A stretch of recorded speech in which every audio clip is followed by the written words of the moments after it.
అందరికీ నమస్కారం అండి. ఎలా ఉన్నారు? బాగున్నారా? మీరందరూ బాగుండాలని మనస్ఫూర్తిగా కోరుకుంటున్నానండి శివయ్య తండ్రిని. నాకు కొంచెం వాయిస్ తేడాగా ఉంది, జలుబు చేసేలాగా ఉంది. వాయిస్ కొంచెం వేరేలా ఉంటుంది, కొంచెం ప్లీజ్ అడ్జస్ట్ చేసుకోండి.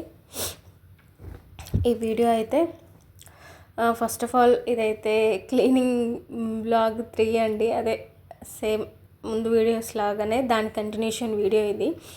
ఎవరైనా ఫస్ట్ టైం ఈ వీడియో చూస్తే ప్లీజ్ సబ్స్క్రైబ్ చేసుకొని చూడండి. దీనికి ముందు ఉన్న 2 వీడియోస్ కూడా చూడండి. ఇంకా వీడియోలోకి వెళ్తే అయితే ఏదైతే ఇంకా ఆఫ్టర్నూన్ లంచ్ టైం దాకా క్లీనింగ్ అవుతానే ఉంది. వరలక్ష్మి వ్రతం కోసము నెక్స్ట్ ఇంకా పండుగలు కూడా ఉన్నాయి కాబట్టి ఇల్లు మొత్తం క్లీన్ చేసుకొని పెట్టుకుంటే మనకి ప్రజెంట్ ఒక పని అయిపోతుంది కదా. అంటే వరలక్ష్మి వ్రతం 2-3 రోజుల ముందే అంటే ఇంకా చాలా పనులు ఉంటాయి, హడావిడిగా ఉంటుంది. కావాల్సిన సామాన్లు తెచ్చుకోవటం కానీ ఇవన్నీ. అందుకే ఎప్పుడైనా ఏ పండుగలు ఉన్నప్పుడైనా కానీ ఒక 1 వీక్ ముందే ఇల్లు క్లీన్ అనేది ప్లాన్ చేసుకుంటే, అంటే మనం డైలీ ఏదైనా ఫిజికల్ యాక్టివిటీ ఉండే వాళ్ళకైతే ఏమి ఉండదు. ఇంటి పనులు మొత్తం చేసినా కూడా క్లీన్ చేసుకున్నా ఏమనిపించదు. లేదు ఫిజికల్ యాక్టివిటీస్ ఏది లేకుండా కొంచెం ఇంట్లో చేసినవి నార్మల్గా ఫిజికల్ యాక్టివిటీస్ కిందకైతే రావండి. మనం ఇంట్లో ఎంత పని చేసినా కానీ అది నార్మల్గానే ఉంటుంది తప్ప అది మనం ఎక్కువగా బాడీ పార్ట్స్ని కదిలించి చేసే పనుల్లాగా అనిపించదు. ఎందుకంటే ఇంతకుముందు అయితే మన పాతకాలంలో అయితే ప్రతిదీ ఈ జనరేషన్లో ఉన్నట్టుగా మనం ఇట్లా వంట చేయడం కూడా అప్పట్లో కింద కూర్చొనే చేసేవాళ్ళు కదా. మనకి ఇదంతా ఫారెన్ కల్చర్, మన ఇండియన్ కల్చర్లో నిలబడి వంటలు చేసేది అయితే ఎక్కడ లేదు కదా. మన అమ్మలు కానీ అమ్మమ్మలు నానమ్మలు పాతకాలంలో అయితే కిందనే ఉండేవి పొయ్యిలు అనేవి. మనము అట్లా కింద కూర్చొనే చేసేవాళ్ళము. ఇది ఎక్కువసేపు నిలబడటము ఇప్పుడు దానివల్ల మనకి కాళ్ళ నొప్పులు కానీ వెరికోస్ వెయిన్స్ అని రావటం కానీ ఎక్కువసేపు నిలబడి చేయటం వల్ల. అట్లనే ఇవి మనం ఏ పనులు చేసిన ఇంతకుముందు ఏదైనా మన రుబ్బుకోవటానికి రోళ్ళు రుబ్బుకోవటం కానీ పచ్చళ్ళు నూరుకోవటం కానీ ఏవైనా సరే పిండ్లు కొట్టుకున్న ఇసురాయితో ఇసురుకోవటం కానీ ఇవన్నీ అప్పట్లో ఆ పనులు అంటే అవన్నీ ఫిజికల్ యాక్టివిటీ కిందకి వస్తాయి. ఇప్పుడు మనం ఏది చేసినా స్విచ్ నొక్కటమే కదా. జస్ట్ ఏది పచ్చడి చేసినా జస్ట్ మిక్సీలో వేస్తే ఒక పని అయిపోతుంది, రుబ్బుకునే పని లేదు. ఏదైనా జస్ట్ ఫాస్ట్గా అయిపోతుంది. అంటే మనకున్న టైంలోనే, అంటే కొంతమందికి టైం ఉండి కూడా అవన్నీ ఏం చేస్తానులే అని చెప్పి చేసుకోకుండా, అంటే ఇట్లాంటి వాటికి మనము అంటే మనకి ఒకందుకు ప్లస్సే అనుకోవాలి. ఎందుకంటే ఎక్కువ ఇప్పుడు పన్నులుండి ఇప్పుడు వర్క్ ఫ్రమ్ హోమ్ కాకుండా నార్మల్గా అయినా సరే జాబ్ చేసే వాళ్ళకి అది కొంచెం బెటరే అనుకోవాలి, బెటర్ ఆప్షన్ అనుకోవాలి. అవన్నీ మనం చేస్తూ కూర్చొని మళ్ళీ ఆఫీస్కి వెళ్ళి పని చేయాలంటే అవ్వదు కదా.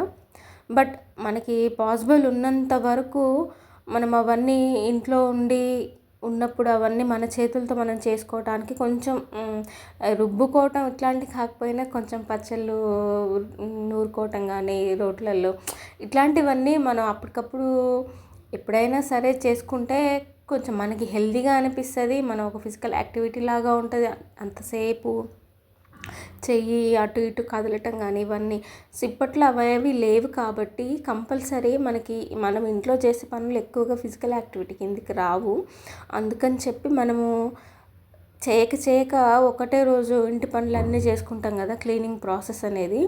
సో నెక్స్ట్ డేకి ఒళ్ళంతా పెయిన్స్ ఉంటుంది, బాడీ పెయిన్స్. ఎందుకంటే నేను యోగా చేస్తాను బట్ ఈ మధ్య కొంచెం చేయట్లేదు. అందుకని అంటున్నాను. ఎందుకు చెప్తున్నాను ఇదంతా అంటే, మనము ఏదైనా పండగలప్పుడైనా సరే ఒక 2 డేస్ ముందు క్లీనింగ్ పెట్టుకుంటే పండగ రోజుకల్లా ఒళ్ళంతా నొప్పులు ఇదంతా ఉంటుంది. దానివల్ల మళ్ళీ ఆ రోజు అంత యాక్టివ్గా ఉండలేకపోతాము. సో అలాంటప్పుడు ఒక 1 వీక్ ముందే మనం ఇంటి పనులన్నీ క్లీన్ చేసుకోవటం అంతా పెట్టుకుంటే ఒక 2 డేస్ తర్వాత అయినా సరే కొంచెం పెయిన్స్ ఉన్న పండగ కల్లా మళ్ళీ యాక్టివ్ అయిపోతాం. అందుకని చెప్తున్నా నేను. ఇంతకు ముందులాగా అయితే మనం అవన్నీ చేయట్లేం కదా. ఇప్పుడు అన్నీ ఫాస్ట్గా అయిపోవటము, ఏదైనా క్షణాల్లో అయిపోయే పని. ఇంకా కొంతమంది వంటలు కూడా చేసుకోవటం కూడా లేదు, అన్నీ ఆర్డర్స్ అయిపోయినాయి ఆన్లైన్లో. స్విగ్గీ, జొమాటో ఇవన్నీ మా ఇంట్లో అన్నీ తెచ్చిపెట్టుకున్నా కానీ మళ్ళీ ఆర్డర్ చేసుకుంటారు. మరి అది వాళ్ళకే, ఇంకా వాళ్ళ విజ్ఞతకే వదిలేయాలి మనము. ఇంకా మనం ఎవరిని జడ్జి చేయలేము, ఎవరిని అనలేము కూడా. బట్ మన హెల్త్ మనకి ఉండాలి, మంచిగా ఉండాలి అంటే మనము తినే తిండిని బట్టి, మనము ఉండే విధానం కానీ అదే కదా. మనకి ఎంత ఉన్నా, మనకి ఎన్ని డబ్బులు ఉండి ఎన్ని కోట్లు ఉన్నా కానీ ఆరోగ్యం లేకపోతే ఏం లాభం అండి? ఏం ఎంజాయ్ చేస్తాం లైఫ్ని? ఏదైనా సరే మనం ఒక లైఫ్ని మనము లీడ్ చేస్తున్నామంటే బెటర్ డబ్బులు ఉండి నాకు మంచి లైఫ్ ఉండాలని కాదండి, మంచి ఆరోగ్యం ఉండాలి. ఫస్ట్ ఆఫ్ ఆల్ ఆరోగ్యంగా ఉంటేనే ఎట్లాంటి లైఫ్ అయినా సరే మనకు హాయిగా ప్రశాంతంగా సాగిపోతుంది. ఎందుకంటే హాస్పిటల్ చుట్టూ తిరగటము, మందులు, డబ్బులు పోతాయి, ఇటు హెల్త్ పోతుంది. మన హెల్త్ మనం కాపాడుకోకపోతే ఇంకా ఇంతే జరుగుతుంది. అందుకని చెప్తున్నా నేను. బట్ ఏదైనా సరే ఫస్ట్ అయితే మన హెల్త్కే ప్రిఫరెన్స్ ఇవ్వాలి. మన హెల్త్ బాగుంటే అన్నీ బాగుంటాయి ఆటోమేటిక్గా. మన హెల్త్ సరిగ్గా లేకుండా అన్నీ ఉండి ఏం లాభం? అన్నీ ఉండి ఏదో సామెత ఉంటుంది కదా, అన్నీ ఉన్న అంగట్లో అన్నీ ఉన్న అల్లు నోట్ల శని ఏదో ఉంటుంది, నాకు అది సరిగ్గా తెలియట్లేదు. బట్ అట్లా ఉంటుంది. ఏమున్నా ఏం యూజ్ ఏమి ఉండదు హెల్త్ లేకపోతే. అందుకని మన హెల్త్ని మనం కాపాడుకోవాలి అంటే మన జీవన శైలిలో మార్పు రావాలి ఖచ్చితంగా. ఒక టైంకి పడుకోవటము, టైంకి లేవటము, ఏదైనా ఒక సిస్టమాటిక్ లైఫ్ని అలవర్చుకుంటేనే మన ఆలోచనలు అయినా సరే, మనం చేసే పనుల మీద ఆసక్తి కలగటం అయినా సరే, లైఫ్ మీద మనకి మనం హ్యాపీగా ఉంటున్నాం ఏదైనా సరే తీసుకోవటం కానీ, ఎలాంటి సిచ్యువేషన్ అయినా సరే మనము తీసుకునేంత మనకి రావాలి అంటే ఈ ఉరుకుల పరుగుల జీవితంలో ఎలా పడితే అలా ఉంటే ప్రతిదానికి రియాక్ట్ అవ్వటం, ప్రతిదానికి బాధపడటం ఇవే అవుతాయి. నాకు ఒకటి అర్థం కాదు, మీకు ఒకటి చెప్తాను. ఇప్పుడు నేను ఒక జోక్ చెప్తాను మీకు, మీరు నవ్వుతారు. ఫస్ట్ టైం బాగా నవ్వు వస్తుంది కదా, అదే సెకండ్ టైం అదే జోక్ రిపీట్ చేస్తా. అప్పుడు మీరు ఫస్ట్ టైం నవ్వినంతగా నవ్వుతారా? లేదు కదా. అదే మళ్ళీ థర్డ్ టైం చెప్తా నేను. ఏమనుకుంటారు అప్పుడు మీరు? ఊరికో ఏంది మీరు అసలు ఊరికే ఏదో చెప్పిందే చెప్తావు, నవ్వెందుకు వస్తుంది అని కదా. అంటే ఎందుకు అలా అనిపిస్తుంది అంటే అదే జోక్ కదా నేను చెప్పింది, సేమ్ జోకే. కానీ నీకు ఫస్ట్ టైం చెప్పినప్పుడు మీకు అంత బాగా నవ్వు వచ్చింది, మరి సెకండ్ టైంకి థర్డ్ టైంకి ఉంటే ఎందుకు నవ్వు రావట్లేదు? అదే జోక్ కదా చెప్పేది. కానీ మనం ఎందుకు తీసుకోలేము అట్లానే. కానీ అంటే ఒక జోక్ చెప్తే మనం ఒక జోక్ని ఒక 10 సార్లు ఒక్కసారికే ఎంజాయ్ చేస్తాము. తర్వాత మనం దాన్ని అంత పూర్తిగా ఎంజాయ్ చేయలేము, దాన్ని ఆస్వాదించలేము కూడా. చెప్పిందే 10 సార్లు చెప్తే ఏం నవ్వు వస్తుంది అని. కానీ మరి మనకు ఏదైనా సాడ్ సిచ్యువేషన్స్ కూడా ఒకటేసారి అవుతాయి కదా. బాధ అనేది ఒక సిచ్యువేషన్ మనకు నచ్చంది ఏదైనా జరిగినప్పుడు అది జరిగేది ఒక్కటేసారి. మరి మనం కూడా ఒకటేసారి బాధపడి వదిలేయచ్చు కదా. అలా ఎందుకు ఉండరు? దాన్నే పదే పదే గుర్తు చేసుకొని మరి బాధపడతారు. ఇట్లా ఒక జోకుని 10 సార్లు విన్నా కానీ దాన్ని ఆస్వాదించలేనప్పుడు మరి అదే బాధని 10 సార్లు పెట్టుకొని జరిగింది ఒక్కటేసారి ఏదైనా సిచ్యువేషన్, దాన్ని అలా తీసుకున్నప్పుడు దీన్ని ఇలా ఎందుకు తీసుకోవాలి? అదేనండి మనము ఆలోచన విధానము, మనం ఏదైనా మనం తీసుకునే దాన్ని బట్టే ఉంటుంది. అది ఒకసారే కదా అయిపోయిందని అక్కడికక్కడ వదిలేస్తే అయిపోతుంది, ఇంకా మనం ముందుకు వెళ్తాం అంతే తప్ప దాన్నే పట్టుకొని కూర్చొని అప్పుడు అలా అయిందంటే ఇంకా నువ్వు ఇప్పుడు వర్తమానంలో ఎక్కడున్నావు, ప్రజెంట్లో ఎక్కడున్నావు? పాస్ట్లో ఏం జరిగిందో దాన్ని గుర్తు చేసుకుంటావు, లేదంటే ఫ్యూచర్లో అలా అవ్వాలనే ఒక ఆలోచన ఉంటుంది. ఇదే కదా ఉన్న జీవితాన్ని మనం ఏం ఎంజాయ్ చేస్తాము? ఎంతకాలం మనమేం మొత్తం లైఫ్ లాంగ్ ఇప్పుడున్న టైంలో మనకి ఆయుక్షీణం అంటే మనకి ఉండే బ్రతికే కాలం కూడా 100 సంవత్సరాలు అంటారు, కానీ 100 సంవత్సరాలు కూడా ఎక్కడ బతుకుతున్నారండి ఎవరైనా? ఇప్పుడున్న జనరేషన్లో ఇప్పుడున్న తిండి అంటే మనం ఎంత ఆర్గానిక్ అన్నా అందరూ ఆర్గానిక్ ఫుడ్ అయితే తినలేరు కదా. మనం ఎలాంటి ఫుడ్ అంటే మీనింగ్ బయటేదని కాదు నేను చెప్పేది, మనం తినేది కరెక్ట్గా టైంకి తిని కరెక్ట్గా మన ఫిజికల్ యాక్టివిటీ ఏదో ఒక పని చేయటము, అదే పనిగా కూర్చొని ఉంటే మనకి రోగాలు అనేవి కంపల్సరీ వస్తాయండి. ఎందుకు వస్తాయంటే దానికి మూల కారణం ఒబెసిటీ, బరువు పెరగటం. మనం తిని కూర్చొని సైలెంట్గా అంతే ఉంటే ఇంకా అలాగే దానికి తోడు అదే మెయిన్ మూల కారణం లావు అవ్వటం. దానికి తోడు థైరాయిడ్ అని, షుగర్ అని, బీపీలని, ఇంకా ఇక మనకి చెప్పలేని రోగాలన్నీ వచ్చేస్తాయి అన్నమాట. అందుకని చెప్పి ఎప్పటికప్పుడు మన లైఫ్ మన చేతుల్లోనే ఉంటుందండి. అంటే మనకి తెలియకుండా కొన్ని వచ్చే హెల్త్ ఇష్యూస్ అనేవి మనం ఏం చెప్పలేము. అవేంటంటే హెరిడిటీ ప్రాబ్లమ్స్, కొంతమందికి వంశపారంపర్యంగా కొన్ని వస్తుంటాయి, అవి మన చేతుల్లో ఏముండవు. అలా కాకుండా ఏదైనా హెల్త్ ప్రాబ్లమ్స్ వచ్చినాయి అంటే అది మన వల్లే మనకు వచ్చినాయని అర్థం. మన హెల్త్ బాగుండాలంటే మన లీడ్ చేసే లైఫ్, మన జీవన శైలిలో మార్పులు కొన్ని చేసుకుంటే ఆటోమేటిక్గా చాలా వరకు తగ్గిపోతాయి. మానసిక ప్రశాంతత అనేది చాలా ఉంటుంది. నువ్వు ఎప్పుడైనా సరే ఫిజికల్ యాక్టివిటీ లేకుండా, ఎప్పుడైనా ఫిజికల్ యాక్టివిటీ ఉంటే దానికి వెయిట్ తగ్గటమే కాకుండా మన మానసికంగా చాలా బాగుంటుంది. మెయిన్ మన హెల్త్ కరెక్ట్ సెట్ అవుతుంది. మన ఆలోచనలు కూడా బాగుంటాయి. ప్రతిదానికి రియాక్ట్ అవ్వకుండా చిరాకు పడకుండా చాలా అంటే చాలా హెల్త్ బెనిఫిట్స్ ఉంటాయి. అందుకే నేను పొద్దున్నే ఎర్లీ మార్నింగే లేవండి, చీకటితో అంటే తెల్లవారకు ముందే లేవటం అలవాటు చేసుకోవాలి అని చాలా అంటే నా వీడియోస్లలో ఇంతకుముందు చాలా వరకు అదే చెప్తాను నేను. మార్నింగే అట్లా లేస్తేనే చాలా ఎనర్జెటిక్గా ఉంటుంది, మనకి చాలా టైం మిగులుతుంది, చాలా బాగుంటుంది అసలు. దాన్ని ఎవరైనా ఏదైనా సరే మనం ఎక్స్పీరియన్స్ చేస్తేనే చెప్పగలుగుతాము. ఏదైనా దాని విలువ అనేది కూడా మనకు తెలుస్తుంది. పొద్దెక్కేదాకా పడుకుంటే ఎక్కడ లేనివన్నీ వచ్చి మన మీద పడతాయండి. అందుకని మనకి ఏదైనా కంటికి కనిపించేదే ఉంటాయి వాస్తవాలు అనుకోవటం చాలా తప్పు.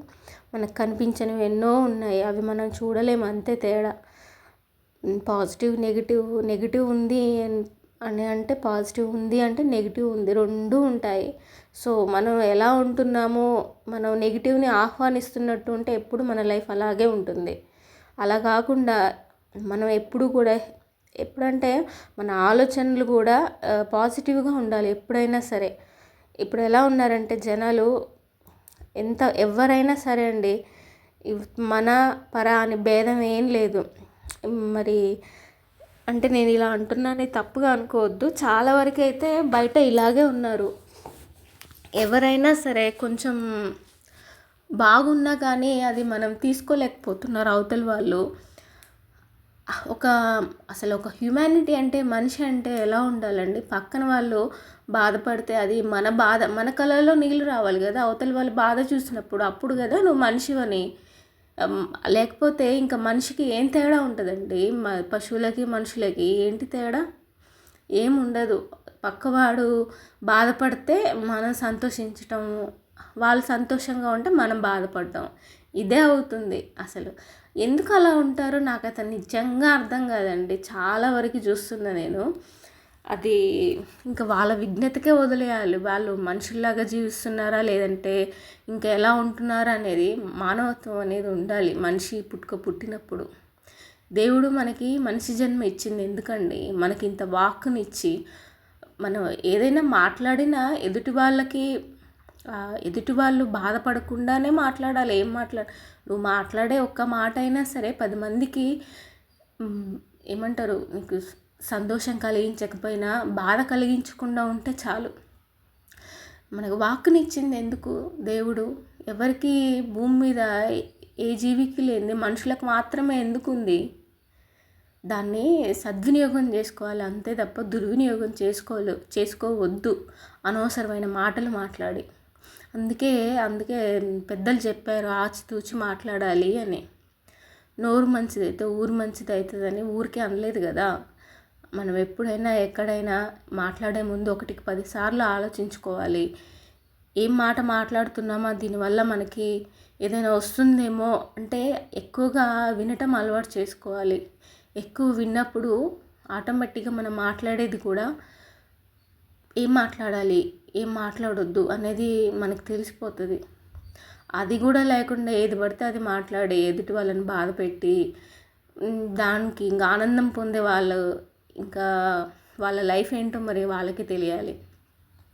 ఎందుకంటే కొంతమందిని చూస్తుంటే నాకు చెప్పాలనిపించి చెప్తున్నాను ఇదంతా. నాదైతే వరలక్ష్మి వ్రతానికైతే ఈ క్లీనింగ్ అంతా కంప్లీట్ అయితే అయిపోతుంది. నెక్స్ట్ ఇంకా పనులన్నీ ప్రజెంట్ అయితే అయిపోయినాయి. వరలక్ష్మి వ్రతంకి ప్రిపరేషన్స్ కూడా స్టార్ట్ అయిపోయినాయి. 1 వీక్ ముందే నేను ఇవన్నీ చేసుకున్నాను కాబట్టి నాకు కొంచెం కొంచెం అంటే ఆ టైం కల్లా ఫ్రీ అయిపోతాను నేను. ఏదైనా సరే అండి, మనం హెల్తీగా ఉండాలి. దేవుడు లేడు అనుకునే వాళ్ళకి మనం ఏం చెప్పలేము. బట్ ఉన్నాడు అన్నప్పుడు మన వంతు మనం ఏం చేస్తున్నాం అసలుకి కృతజ్ఞత అనేది చూపించుకోవాలి కదా. తెలుపుకోవాలి. మన గ్రాటిట్యూడ్ అనేది ఉండాలి. మనకి ఇంత మంచి జీవితాన్ని ఇచ్చినప్పుడు దేవుడి పట్ల కృతజ్ఞత లేకపోతే ఎట్లా. అందుకని చెప్పి ఇప్పుడు మొన్న హైదరాబాద్లో చెప్పాను కదా, జూబ్లీ హిల్స్లో అమ్మవారి గుడి ఇట్లా ధ్వంసం చేశారని. బట్ ఎట్టకేలకు అదైతే కంప్లీట్ అంటే మళ్ళీ ఆ ప్లేస్ని అమ్మవారికి కేటాయించి గుడి కట్టాలని అయితే అనుకున్నారంట. అదొక సంతోషం ఆ విషయము. నాకు తెలిసింది, న్యూస్లో చెప్తున్నారు కదా, విన్నాను. ఇంకా నాకు రీసెంట్గా ఒకటి తెలిసిందండి. మనం అంటే కమల్ హాసన్ ఉన్నారు కదా నటుడు, ఆయన సినిమాలు చూసి చాలా వరకు ఇన్స్పైర్ అయిన వాళ్ళు, ఆయన నటనను మెచ్చుకున్న వాళ్ళు చాలామంది ఉన్నారు. అయినా కానీ ఆయన సినిమాలు చాలా వరకు దేవుడికి నమ్మేలాగానే ఉంటాయి. బట్ మనుషులు వేరు, వాళ్ళు తీసే సినిమాలు వేరు, బయట వాళ్ళ వ్యక్తిగతం వేరు అనేది నిరూపించుకున్నారు. ఎందుకంటే ఆయన మన సనాతన ధర్మాన్ని నమ్మొద్దంట, దాన్ని కూకటి వేలతో తీసేయాలంట. అసలుకి అలాంటి స్టేట్మెంట్స్ పాస్ చేస్తున్నారు. ఇది ఎంతవరకు కరెక్ట్ అసలు? చాలా బాధేసింది నాకు ఆ మాట విన్నప్పుడైతే. ఇలా అయితే ఇంకా అవుతుందండి. ఇప్పటి వరకు అయితే ఈ వ్లాగ్ ఇంతవరకే. సో నేను అయిపోయింది అని చెప్పి ఇంకా బాయ్ చెప్పిన తర్వాత బయటకు వచ్చినాక ఈ పూలను చూశాను. ఇవేంటంటే ఉమ్మెత్త పూలు. సో నైట్ ఆ రోజు జస్ట్ అట్లా బయటికి రాగానే భలే అనిపించింది చూడగానే. అందుకే మీకు కూడా ఒకసారి చూపిద్దామని ఒక చిన్న జస్ట్ అట్లా వీడియో తీశాను. చాలా బాగా అనిపించింది. సరే అండి, ఈ వీడియో అయితే ఇంత. ఇంకా మరొక వీడియోతో మళ్ళీ మీ ముందుకు వస్తా. అంతవరకు సెలవు.